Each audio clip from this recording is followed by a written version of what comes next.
So we're going to have to work globally.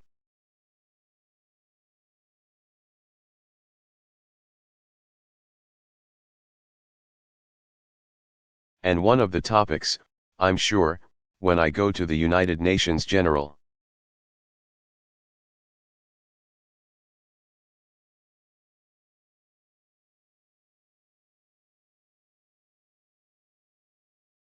Assembly leaders gathering that we typically have at the end of this month is to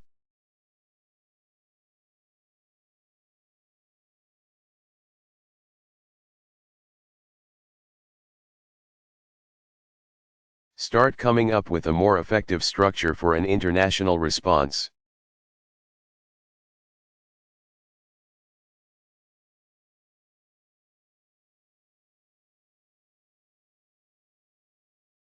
No one country can solve these problems alone.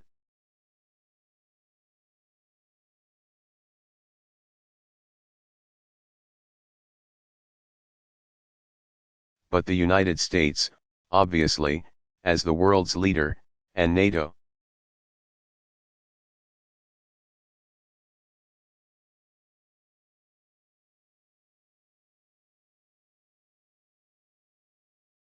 As the premier alliance in the world, is going to have to play a central role.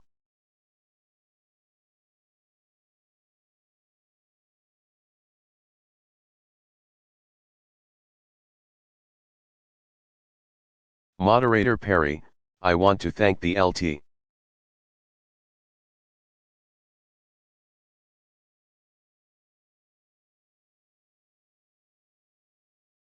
Commander for that question. Mr. President, we've been to Europe, to Afghanistan.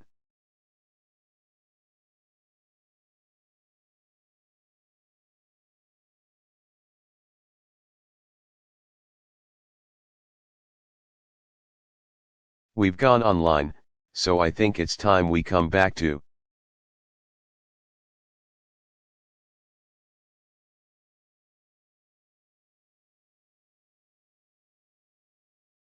the studio here at the Defense Media Activity for a question.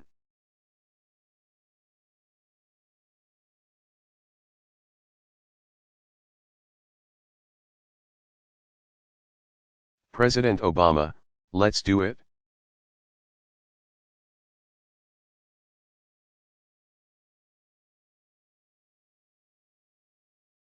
Question, good afternoon, Mr.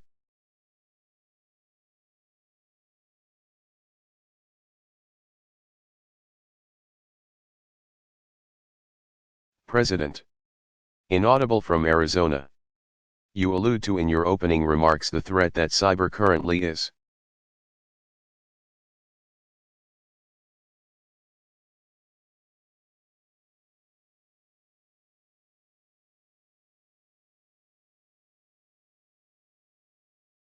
And there's been a lot of talk within the DoD and cyber community of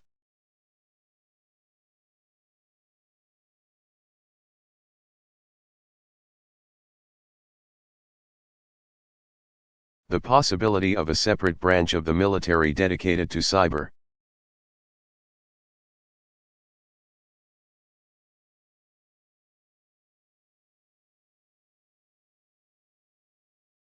I was wondering where you see cyber in the next 5 to 10 years.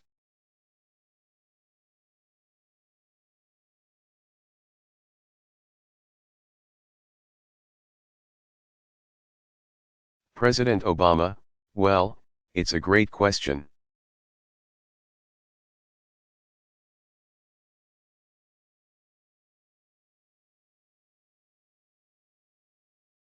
We initiated Cyber Command, anticipating that this is going to be a new theater for potential conflict.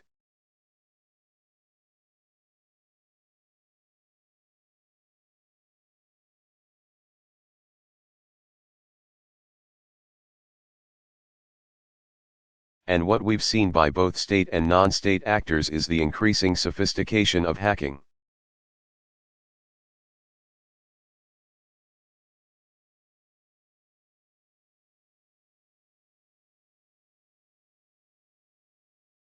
The ability to penetrate systems that we previously thought would be secure.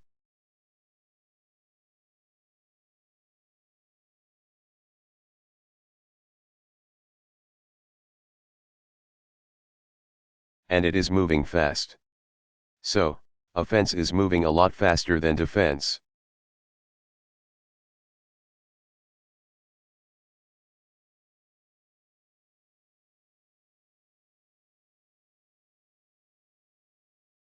Part of this has to do with the way the internet was originally designed.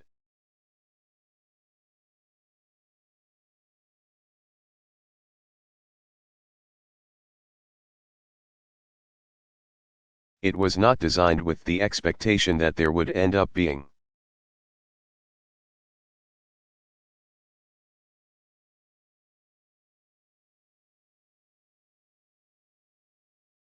3 or 4 or 5 billion people doing commercial transactions, etc.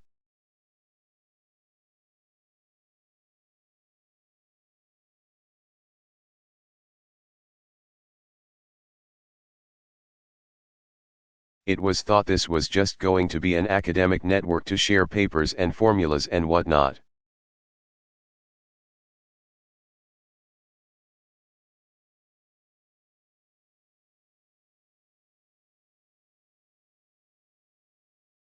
And so the architecture of the internet makes it very difficult to defend consistently.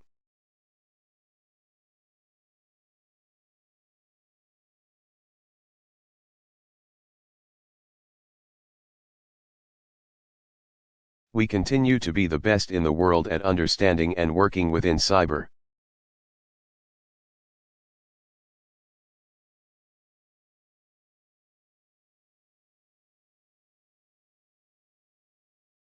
But other countries have caught up. The Russians are good. The Chinese are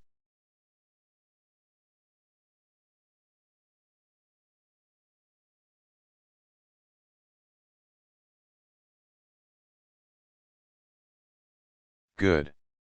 The Iranians are good. And you've got non-state hackers who are excellent.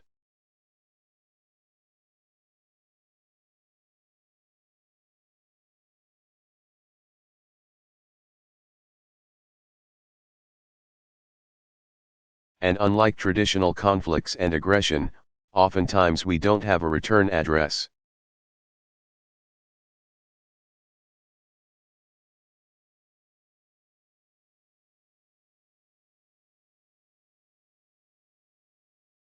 If somebody hacks into a system and goes after critical infrastructure, for example,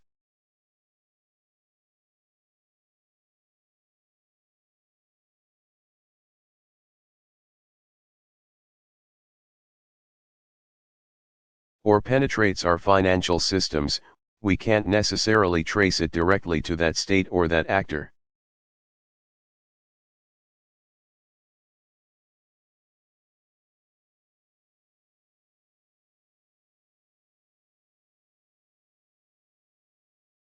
That makes it more difficult as well.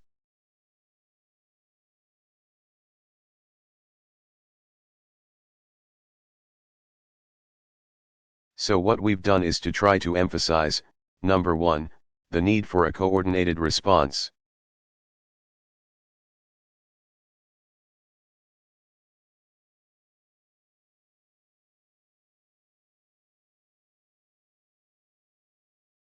And over the last several years, what we've done is to bring together our military agencies, Cyber Command,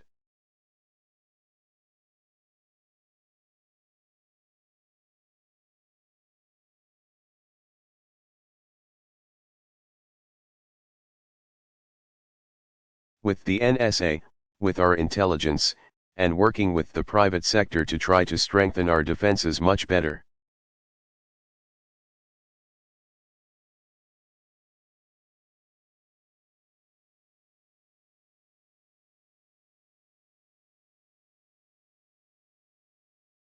And we've made progress, but we're not making enough progress.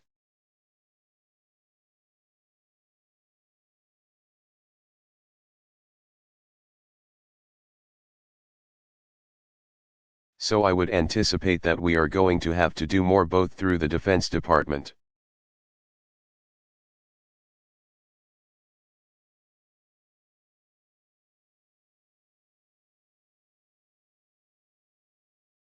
but again, we're going to have to work because this is not a traditional war theater we're going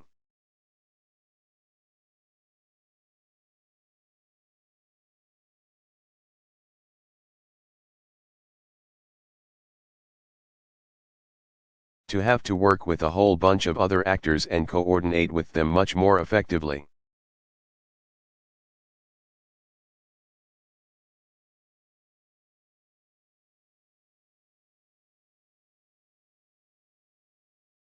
The bulk of vulnerable information and data isn't in our military, it's in the private sector.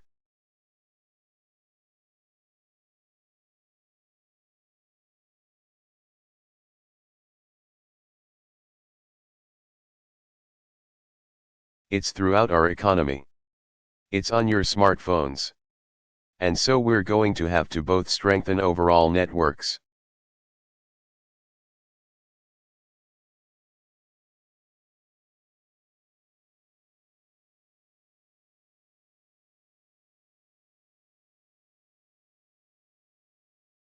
But we're also going to have to train millions of individual actors.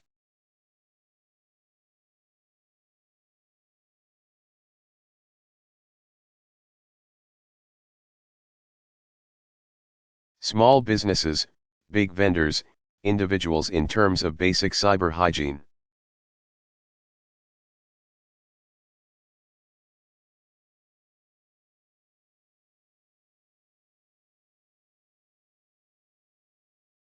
We're going to have to be much more rapid in responding to attacks.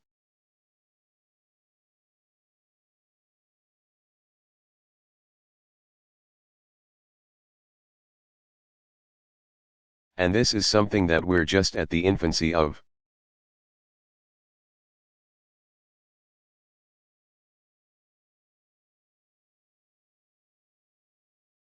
Ultimately, one of the solutions we're going to have to come up with is to craft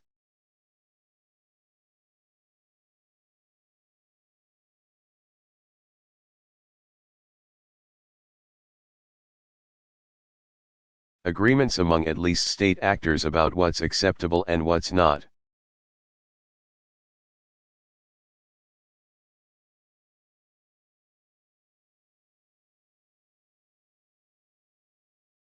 And so, for example, I'm going to be getting a visit from President Xi of China.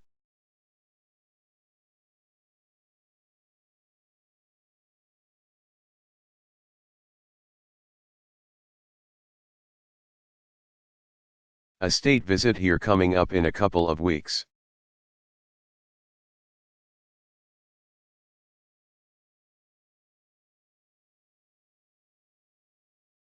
We've made very clear to the Chinese that there are certain practices that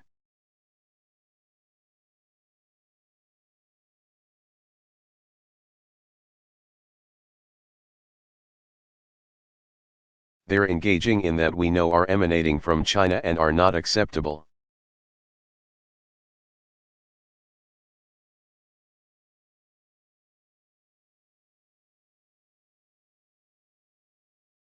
And we can choose to make this an area of competition which I guarantee you will win if we have to, or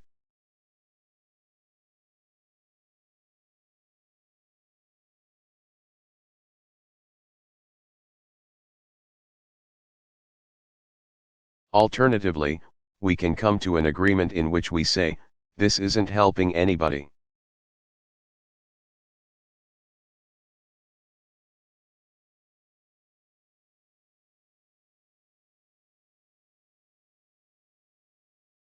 Let's instead try to have some basic rules of the road in terms of how we operate.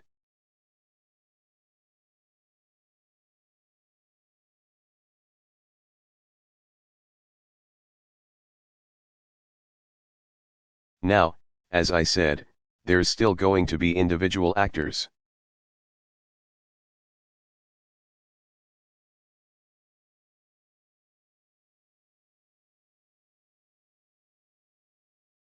There are going to be terrorist networks and others, so we're still going to have to build a strong defense.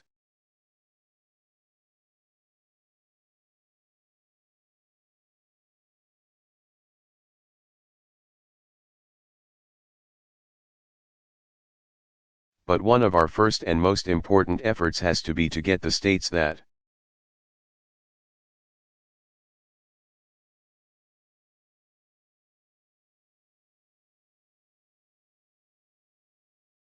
may be sponsoring cyber attacks to understand that there comes a point at which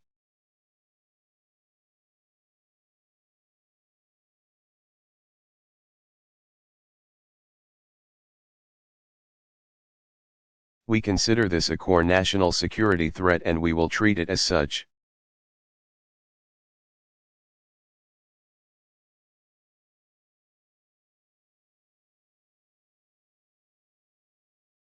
Moderator Perry, excellent question from one of our cyber warriors here at Fort Meade, Maryland.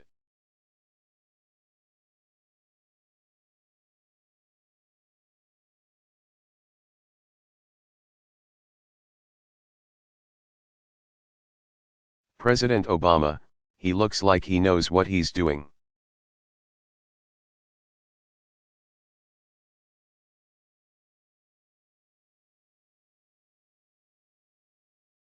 Moderator Perry, well, we are here on the East Coast.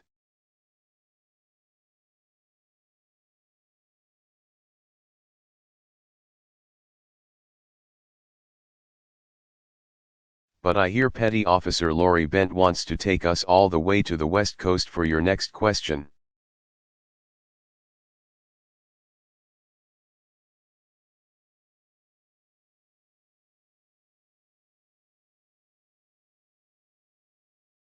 Moderator Bent, yes, our next question comes from Joint Base.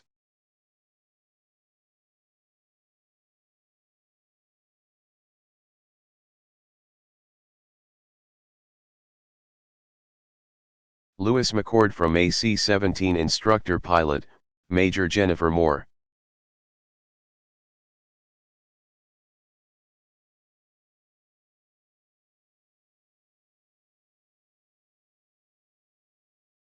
Major Moore, go ahead with your question.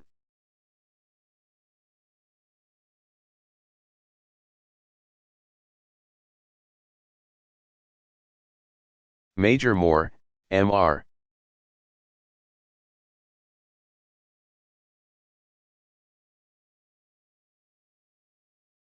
President, good afternoon. Sir, both my husband and I have been serving side by side as C-17 and T-6 instructor pilots for the past 11 years.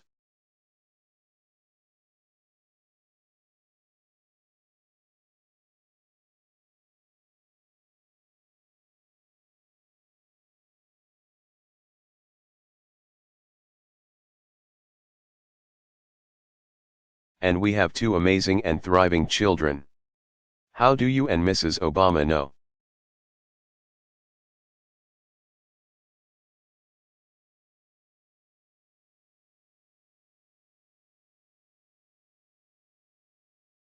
How to balance life and work to ensure your children will grow up to be successful in their future endeavors.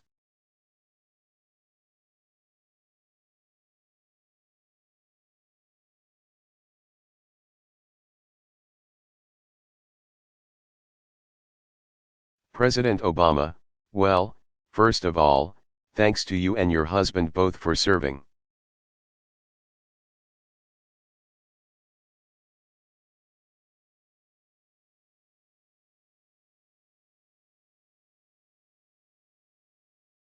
And tell your kids I said hi and that they should do what you tell them to do. How old are your kids?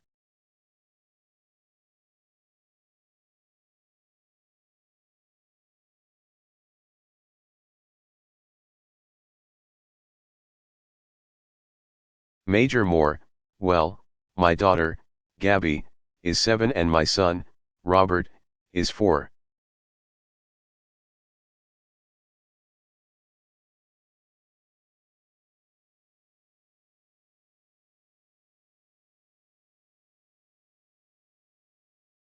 I have a picture, sir. It would kill me if I didn't have an opportunity to show you.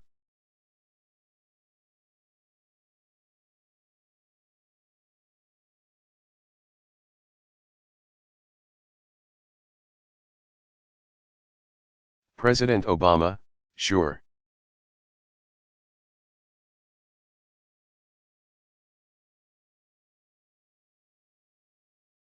Hold up the picture. Oh, that's a good-looking crew right there. They're adorable.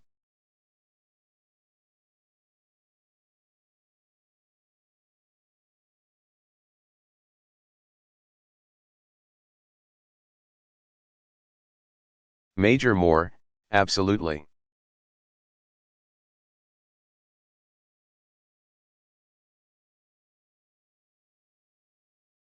The happiest place on earth, thank you, sir.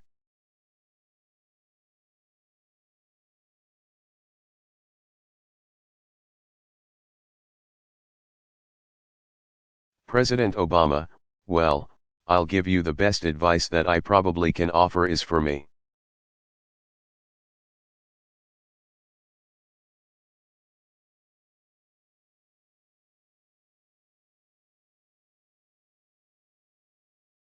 At least, I just do what Michelle tells me to do and it seems to work out.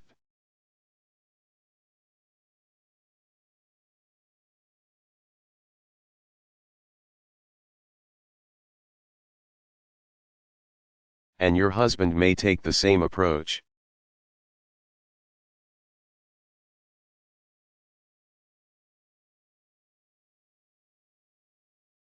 And those are great ages 7 and 4 because you come home and they're jumping on you.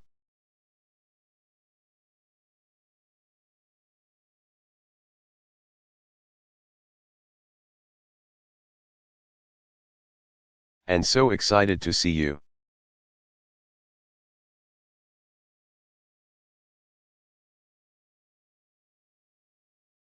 When they get to be 17 and 14, then they still love you, but you're not very interesting.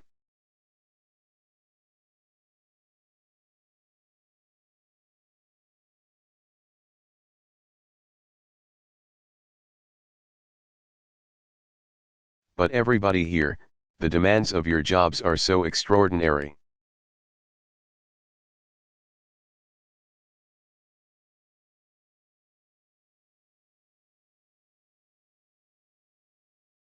And it's not like you're always on the clock, you've just got to get the job done.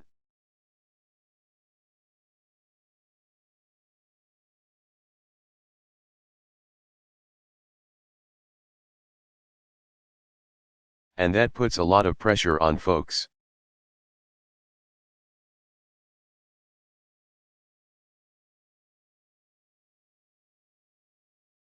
One thing I know we can do is make sure that our military is supporting families.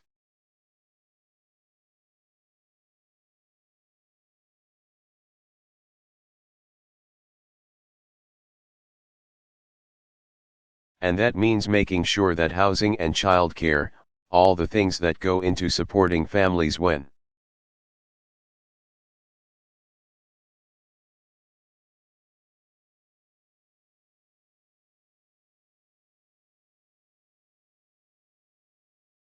they're stationed, particularly given how much they're moving, becomes absolutely critical.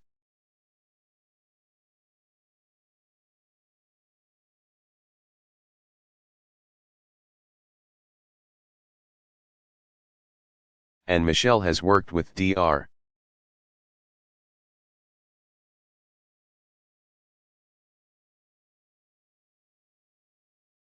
Jill Biden on joining forces to make sure that we are spending a lot of time thinking about how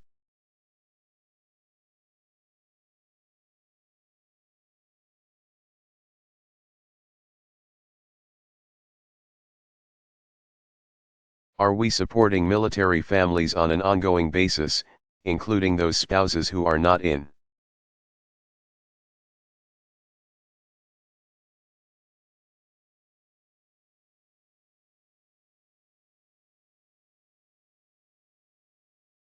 Service but who are serving alongside, and do so much critical work making sure that they have the opportunity.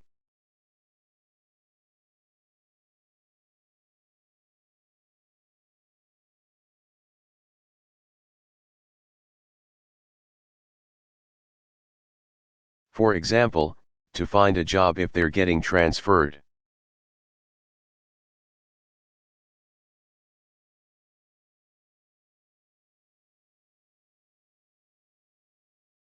and have the kind of backing that they need. So that's really important. You shouldn't have to do this alone.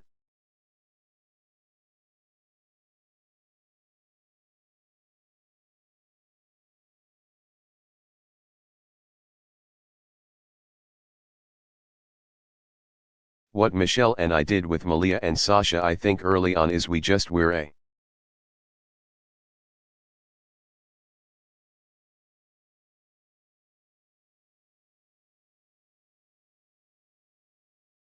strong believer in structure and rules, and unconditional love, but being pretty firm, too.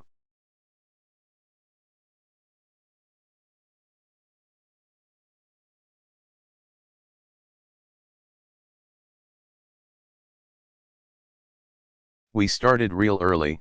Here's your bedtime. Here's when you're not watching.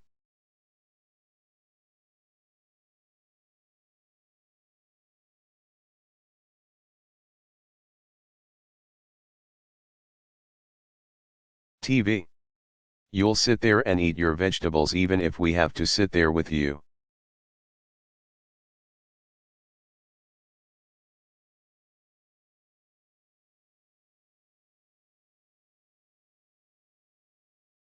Watch you chew for 10 minutes and we're going to watch you swallow.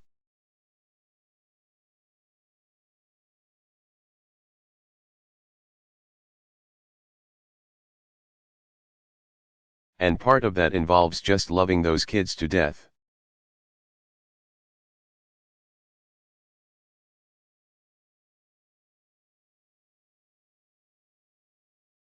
But also letting them know, you know what, I'm your parent, I'm not your best friend.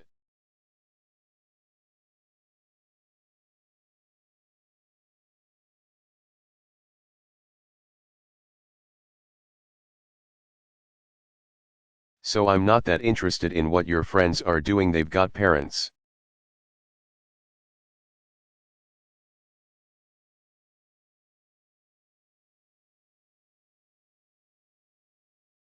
Their parents can make a decision.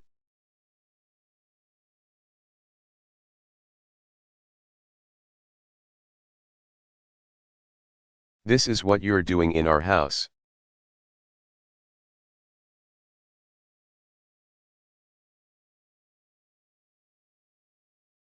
And when you leave here, you'll be able to make your own decisions.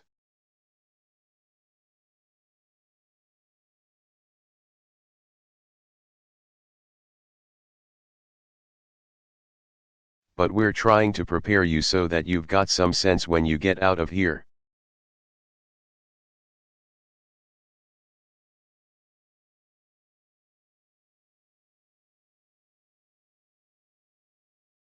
And I think that's worked.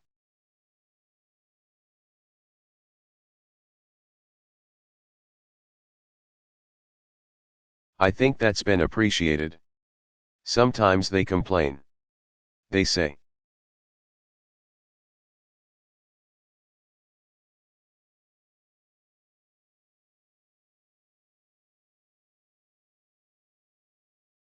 well, how come so and so is able to stay out until whatever hour?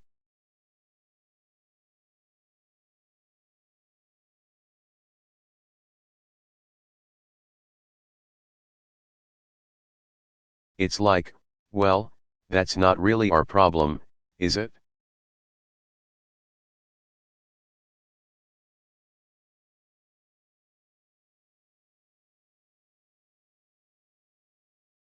And they're getting old enough now where sometimes they appreciate.